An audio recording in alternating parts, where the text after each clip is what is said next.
وظیفہ لے کر آیا ہوں. تفسیر قرآن صراط الجنان کا مطالعہ کر رہا تھا. 22واں پارہ صراط الجنان پیج نمبر 143 اور یہ آیت نمبر ہے 26 سورہ سبا اس کی تفسیر میں. تو کیا کمال کے دو اللہ تبارک و تعالیٰ کے ناموں سے خوبصورت وظائف ملے، الفتاح اور العلیم. یہ یاد کر لیجیے. علامہ اسماعیل حقی رحمۃ اللہ تعالی فرماتے ہیں الفتاح، یہ اسم مبارک کا خاصہ یہ ہے کہ اس کی برکت سے مشکلات آسان ہو جاتی ہیں، دل روشن ہو جاتا ہے اور کامیابی کے اسباب حاصل ہو جاتے ہیں. نماز فجر کے بعد جس نے سینے پر ہاتھ رکھ کر 71 ٹائمز اس اسم کو یعنی یا فتاح یہ پڑھا تو اس کا دل پاک اور منور ہو جائے گا، اس کا کام آسان ہو جائے گا اور اس کی برکت سے رزق میں بھی وسعت ہوگی. اور دوسرا ہے العلیم. اس اسم مبارک کا خاصہ یہ ہے کہ اس کا ورد کرتے رہنے والے کو علم اور معرفت حاصل ہوگی. یہ بھی پڑھتے رہا کریں العلیم العلیم العلیم. اللہ تعالیٰ مجھے اور آپ کو اپنے ناموں کا اور اپنا ذکر کرنے کی توفیق عطا فرمائے. حضرت انس رضی اللہ تعالیٰ عنہ نبی پاک صلی اللہ تعالی علیہ وسلم سے روایت کرتے ہیں کہ آپ علیہ الصلوۃ والسلام نے ارشاد فرمایا ما من عبدین متحابین فی اللہ یستقبل احدہما صاحبہ فیصافحہ ویصلی علی النبی صلی اللہ علیہ وسلم الا لم يتفرق حتى تغفر ذنوبهما ما تقدم منها وما تأخر. سبحان اللہ. اللہ عز و جل کی خاطر محبت کرنے والے دو مسلمان آپس میں ملتے ہیں اور باہم مصافحہ کرتے ہیں اور نبی کریم علیہ الصلوۃ والسلام پر درود بھیجتے ہیں تو اللہ عز و جل ان کے جدا ہونے سے پہلے اگلے پچھلے گناہ معاف کر دیتا ہے. سبحان اللہ سبحان اللہ. ہم روزانہ ہی شاید بہت سارے لوگوں سے ملتے ہیں. اگر یہ وظیفہ یہ انداز اختیار کر لیں کہ محبت کرنے والے پیار سے محبت سے ملنے والے دو مسلمان جب آپس میں ملیں بھائی چارگی کے ساتھ تو سلام کرنے کے بعد مصافحہ کریں اور پیارے آقا علیہ الصلوۃ والسلام پر درود پاک پڑھیں. سبحان اللہ. کتنی دیر لگتی ہے مگر اب دونوں کے ہاتھ جدا ہونے سے پہلے اللہ تعالیٰ دونوں کے اگلے پچھلے گناہ معاف فرما دیتا ہے. پھر کیوں نہ ہم درود پاک کی کثرت کریں اور پھر کیوں نہ کہیں ہر درد کی دوا ہے صلی علی محمد. سبحان اللہ. اب ایک اور شاندار حدیث پاک سنیے.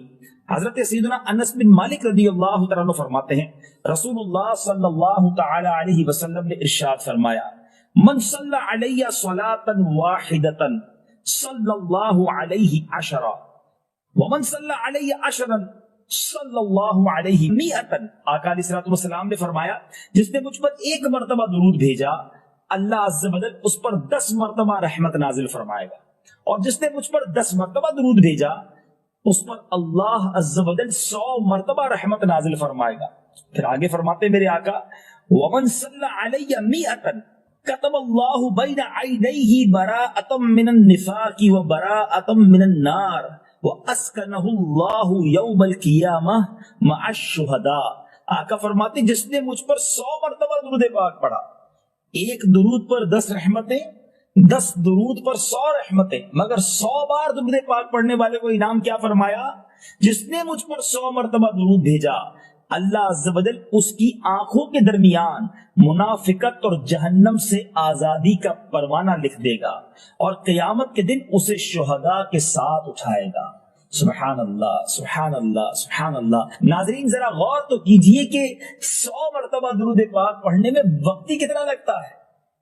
الصلاۃ والسلام علیک یا رسول اللہ. تسبیح لیجئے، پڑھنا شروع کیجئے، شاید 10 منٹ میں آپ پڑھ لیں گے. صلی اللہ تعالی علی محمد صلی اللہ علیہ وسلم 10-12 منٹ میں 100 کا عدد پورا ہو جاتا ہے. انعام کیا ہے؟ دونوں آنکھوں کے درمیان یہ لکھ دیا جائے گا کہ یہ بندہ منافقت اور دوزخ کی آگ سے بنی ہے. یہ بندہ جو ہے یہ اس کے بارے میں فرمایا کہ یہ اس کو اللہ تعالیٰ قیامت کے دن شہداء کے ساتھ اٹھائے گا. کیوں نہ درود پاک پڑھیں گے، دنیا میں بھی کام آنے والا ہے. پچھلی حدیث میں ہم نے سنا کہ اس بندے کے اگلے ہاتھ ملائیں تو اگلے پچھلے گناہ معاف ہو جائیں اگر درود پاک پڑھ لیں مصافحہ سلام کرنے کے بعد. اور دوسری حدیث ہم سن رہے ہیں کہ جہنم سے آزادی، منافقت سے براءت اور شہیدوں کے ساتھ قیامت کے دن اٹھنا نصیب ہوگا. کتنے بڑے بڑے انعام ہیں، ہم سنتے جا رہے ہیں اور ایمان تازہ ہوتا چلا جا رہا ہے. سبحان اللہ. بی بی عائشہ صدیقہ رضی اللہ تعالیٰ عنہ سے مروی ہے کہ نبی پاک علیہ الصلوۃ والسلام نے ارشاد فرمایا، جب کوئی بندہ مجھ پر درود پڑھتا تو فرشتہ اس درود کو لے کر اوپر جاتا ہے اور اللہ عز و جل کی بارگاہ میں پہنچاتا ہے. اللہ عز و جل فرماتا ہے اس درود پاک کو میرے بندے کی قبر میں لے جاؤ. یہ درود اپنے پڑھنے والے کے لیے استغفار کرتا رہے گا اور اس بندہ خاص کی آنکھیں اسے دیکھ کر ٹھنڈی ہوتی رہیں گی. سبحان اللہ. قبر میں بھی کام آئے گا. دنیا میں پڑھا ہوا درود قبر میں راحت کا باعث بنے گا. ایک ایسا غلام کہ جس نے نبی پاک کو تلاش کیا تو کس اسٹرگل کے ساتھ تلاش کیا، آقا علیہ الصلوۃ والسلام کی تلاش میں کس طرح وہ مارے مارے پھرتے رہے، اور جذبہ کیسا تھا کہ اپنے آپ کو بھی بیچ دیا. جی ہاں، اپنے آپ کو گویا سولڈ آؤٹ کر دیا، غلام بننے کے لیے تیار ہو گئے. مگر آقا دو جہاں کے قدموں تک پہنچنا تھا، کسی طرح مدینے کی بستی میں پہنچنا تھا، آخری نبی کے بارگاہ میں حاضر ہونا تھا. سبحان اللہ. آج وہ عشق بھری داستان آپ کو سنانی ہے. ماجرا کچھ یوں تھا کہ وہ شخصیت خود کہتی ہیں کہ اچانک میرے دل میں خیال آیا، حالانکہ وہ کسی اور دین پر عمل کرتے تھے، مگر اچانک خیال آیا کہ سب سے افضل دین کون سا ہے، زمین و آسمان بنانے والی کون سی ذات ہے، اس تمام چیزوں کا خالق اور مالک کون ہے. وہ کہتے ہیں کہ میں اس زمانے میں ایک راہب تھے، میں تلاش کر کے ان کے پاس پہنچا اور ان سے کہا کہ ذرا یہ تو بتائیے اس پوری دنیا میں سب سے افضل دین کون سا ہے. تو وہ راہب کو کہتے ہیں کہ تجھے یہ اچانک بات کہاں سے سوچ گئی؟ تو کہتے ہیں نہیں، میں یہ جاننا چاہتا ہوں کہ زمین و آسمان کا مالک کون ہے، سب سے افضل دین کون سا ہے. تو اس نے کہا کہ پھر ایسا کرو، اگر اس سوال کا جواب چاہیے تو موصل میں، یہ عراق کا ایک علاقہ ہے، وہاں ایک راہب ہے، اس سے بڑا کوئی عالم نہیں ہے، تم ان کے پاس جاؤ، وہ شاید تمہاری رہنمائی کریں. ٹریول کر کے وہ کہتے ہیں میں ان کے پاس پہنچا، ان کے پاس میں رہا اور ان کے ساتھ میں عبادت کرنے لگا. وہ دن کو روزہ رکھتے تھے، رات کو عبادت کرتے تھے، میں بھی بالکل انہی کی طرح عمل کرنے لگ گیا. 3 سال ان کے پاس ٹھہرا رہا. اب ان کے وصال کا وقت قریب آ گیا. میں نے کہا آپ تو دنیا سے جا رہے ہیں، مجھے بتائیں اب میں کدھر جاؤں؟ کہتے ہیں مشرق میں تو کسی ایسے شخص کو نہیں جانتا جو اس دین کا کاربند ہو جس پر میں عمل کرتا ہوں. ہاں البتہ جزیرہ عرب کے پاس ایک راہب ہے، اس کے پاس چلے جاؤ اور اسے میرا سلام کہنا. آپ فرماتے میں اس عالم کے پاس چلا آیا، اس کے انتقال تک اس کے ساتھ رہا. اب جب اس کی وفات کی خبر ہوئی تو اب 3 سال کے بعد میں نے کہا اب مجھے آپ کس کے پاس جانے دیتے ہیں، آپ کی انتقال کا وقت قریب آ گیا ہے. وہ کہتے ہیں میں پوری دنیا میں اور کسی کو تو نہیں جانتا، البتہ اموریہ میں ایک بڑی عمر کا عالم ہے، پتہ نہیں تم اس سے مل بھی سکو گے کہ نہیں. بہرحال وہ کہتے ہیں اس راہب کا انتقال ہوا، میں اموریہ کا سفر کیا. حق کی تلاش ہے، دین حق کی تلاش ہے، خالق و مالک کی تلاش ہے. ایک شہر سے دوسرے شہر کا سفر ہے. اب وہ اموریہ پہنچتے ہیں، وہاں بھی کچھ عرصہ رہا. اب ان کے انتقال کا وقت بھی قریب آ گیا. کہتا ہے اب آپ مجھے کس کے پاس بھیجتے ہیں؟ وہ کہتے ہیں اب دنیا میں میرے علم کے مطابق کوئی ایسا عالم نہیں جو حق پر ہو، البتہ ایک زمانہ قریب آتا جا رہا ہے جب حضرت ابراہیم علیہ السلام کی آل میں ایک شخص پیدا ہوگا. کئی 100 سال باقی ہیں، تم اس کو نہیں پا سکو گے، لیکن دیکھو اس کے علاوہ کسی اور کے پاس مت جانا. اگر تم وہ زمانہ پالو تو پھر تم ان کو ضرور ان کا ساتھ دینا، وہ حق پر ہوں گے. اور سنو اس شخصیت کی نشانی یہ ہے، انہی کی قوم کے لوگ انہیں ساحر کہیں گے، معاذ اللہ جادوگر کہیں گے، مجنون کہیں گے، کاہن کہیں گے.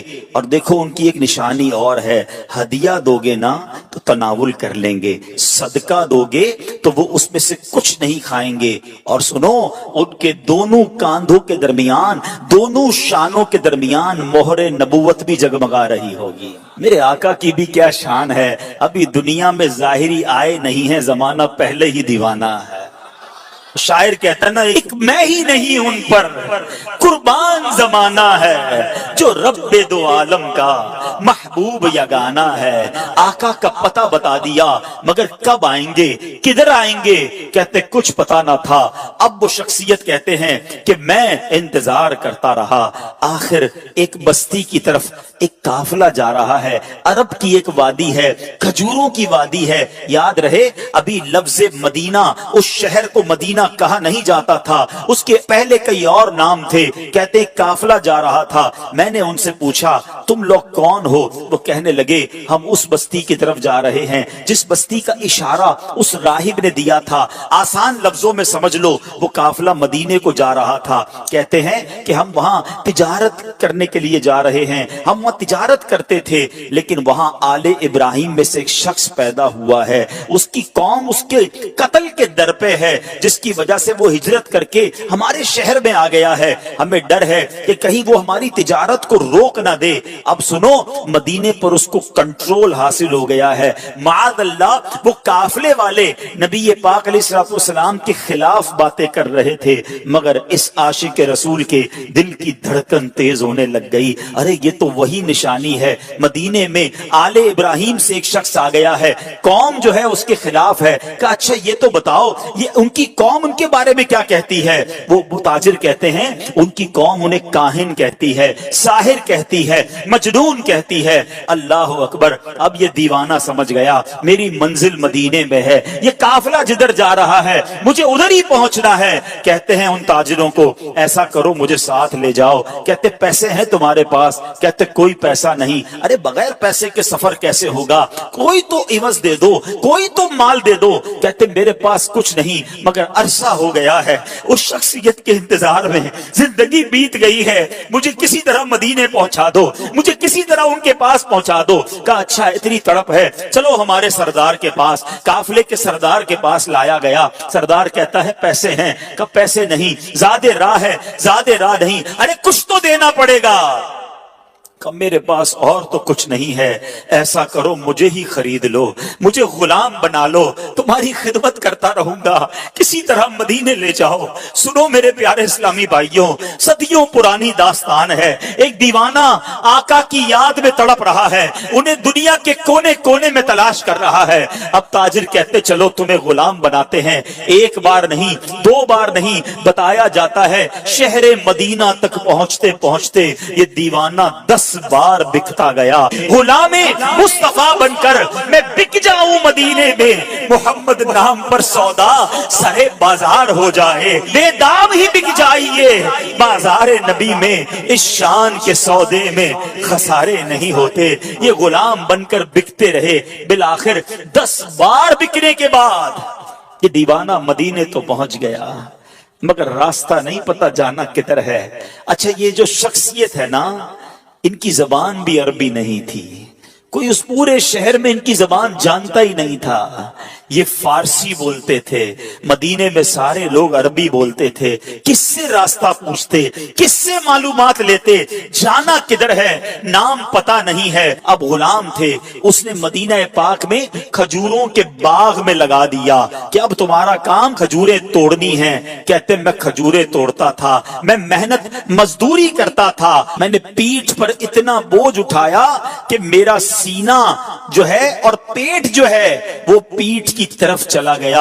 بس مزدور بنا ہوا تھا، انتظار تھا نبی آخر الزمان کا، کبھی تو دیدار ہوگا، کبھی تو ان کا جلوہ دیکھوں گا، کبھی تو ان کی غلامی اختیار کروں گا۔ مگر لوگ قریب سے گزرتے تھے، میری زبان ہی کوئی نہیں سمجھتا تھا۔ کہتے اب ایک دن ایک بوڑھی خاتون آئی، میں نے اس سے بات کی، وہ میری بات سمجھ گئی اور اس نے کہا کہ میں نے اس سے عرض کی کہ ماں جی مجھے بتا دو وہ شخصیت کہاں ہے جو نیا دین لے کر آئے ہیں، جو حضرت ابراہیم کی اولاد میں سے ہیں، جو اللہ وحدہ لا شریک کی طرف بلاتے ہیں، مجھے ان کا پتہ بتا دو۔ اب وہ کہتی ہیں کہ صبح سویرے نماز فجر کے بعد دن کے ابتدائی حصے میں وہ قریب سے گزریں گے۔ اللہ اکبر، اس دیوانے کی رات کیسے بسر ہوئی ہوگی، وہ رات کیسے گزری ہوگی۔ ساری رات دل کی دھڑکن تیز چلتی رہی کہ اب نبی پاک علیہ الصلوۃ والسلام کا دیدار ہوگا۔ شب ہجر کی سختیاں کوئی اس سے جا کر پوچھے، تیری راہ تک تکتے تکتے جسے صبح ہو گئی ہے، ساری رات جلوے جانا کا تصور ہے، کیسی شخصیت ہوگی، چہرہ کیسا ہوگا، مسکراہٹ کیسی ہوگی، اللہ کے حبیب دکھتے کیسے ہوں گے، میں ان کا غلام بنوں گا، کیا مجھے قبول بھی فرمائیں گے کہ نہیں۔ وہ رات گزر گئی اور جب صبح ہوتی ہے تو پیارے آقا علیہ الصلوۃ والسلام قریب سے گزرتے ہیں، فوراً کھجوروں کا ایک چھوٹا سا حصہ لے کر آقا کی بارگاہ میں جاتے ہیں، کہتے ہیں حضور آپ کے لیے تحفہ لایا ہوں۔ ارشاد ہوا بتاؤ کیا یہ صدقہ ہے؟ کہتے ہیں جی حضور صدقہ ہے۔ آقا نے صحابہ سے کہا آپ سب کھا لیں، نبی پاک نے تناول نہیں فرمایا۔ پہلی نشانی کنفرم ہو گئی۔ دوبارہ گیا ایک اور کھجوروں کا تھال لے کر، کہا حضور یہ لایا ہوں، کہا صدقہ ہے، کہا نہیں حضور ہدیہ ہے، تحفہ ہے۔ آقا علیہ الصلوۃ والسلام نے خود بھی کھایا، خود بھی تناول فرمایا، اپنے صحابہ میں بھی تقسیم کیا۔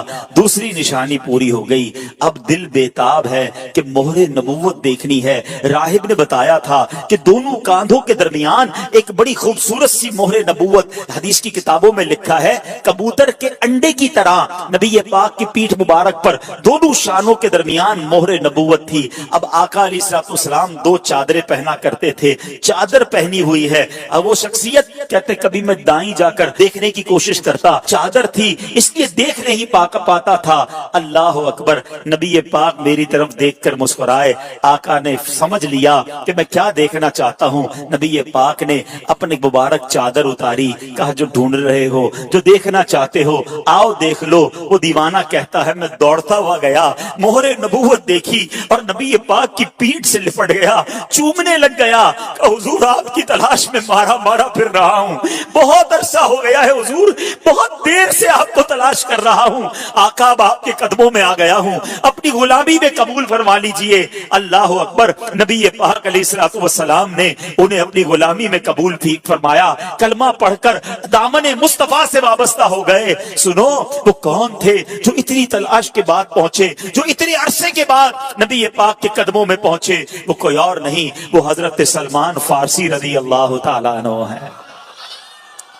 صحابہ کرام میں سب سے بڑی عمر آپ نے پائی، ایک روایت کے مطابق 250 سال آپ کی جو ہے وہ عمر مبارک تھی، اور بڑی تلاش کے بعد نبی پاک کے پاس پہنچے۔ اب سنو، اب نبی پاک کو جب پوری داستان سنائی کہ آقا کیسے پہنچا ہوں، گر پڑ کے پہنچا ہوں حضور، غلام بن گیا ہوں، بک گیا ہوں آپ تک پہنچتے پہنچتے، مگر میرے آقا تو کریم ہے نا، تم اس کے مددگار ہو، تم اس کے طرفدار، جو تم کو نکمے سے نکما نظر آئے، لگاتے ہو اس کو بھی سینے سے آقا جو ہوتا نہیں منہ لگانے کے قابل۔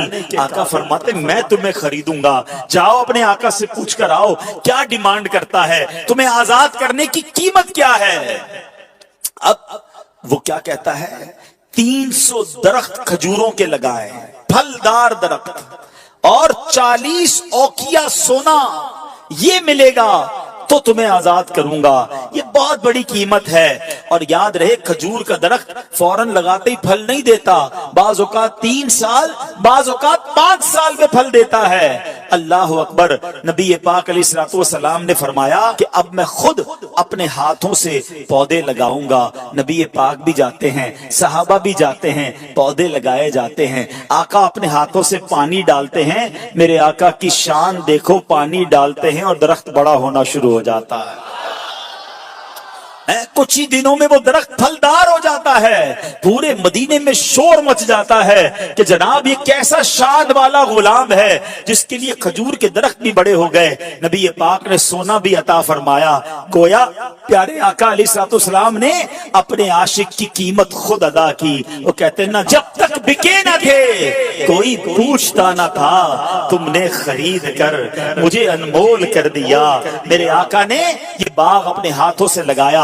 الحمدللہ 1980-85 تک جو لوگ مدینہ منورہ جاتے رہے نا، انہوں نے اپنی آنکھوں سے وہ باغ دیکھا کہ جیسے سلمان فارسی رضی اللہ عنہ کا باغ کہا جاتا تھا. وہ پودے، وہ درخت آج بھی، آج سے 20-25 سال پہلے بھی موجود تھے جو عاشقان رسول اپنی آنکھوں سے دیکھتے تھے. جس طرح قربانی سے اس کے ساتھ حق کی تلاش کی، رب کریم ہمیں بھی اپنے دین کی خاطر قربانیاں دینے کی توفیق عطا فرمائے.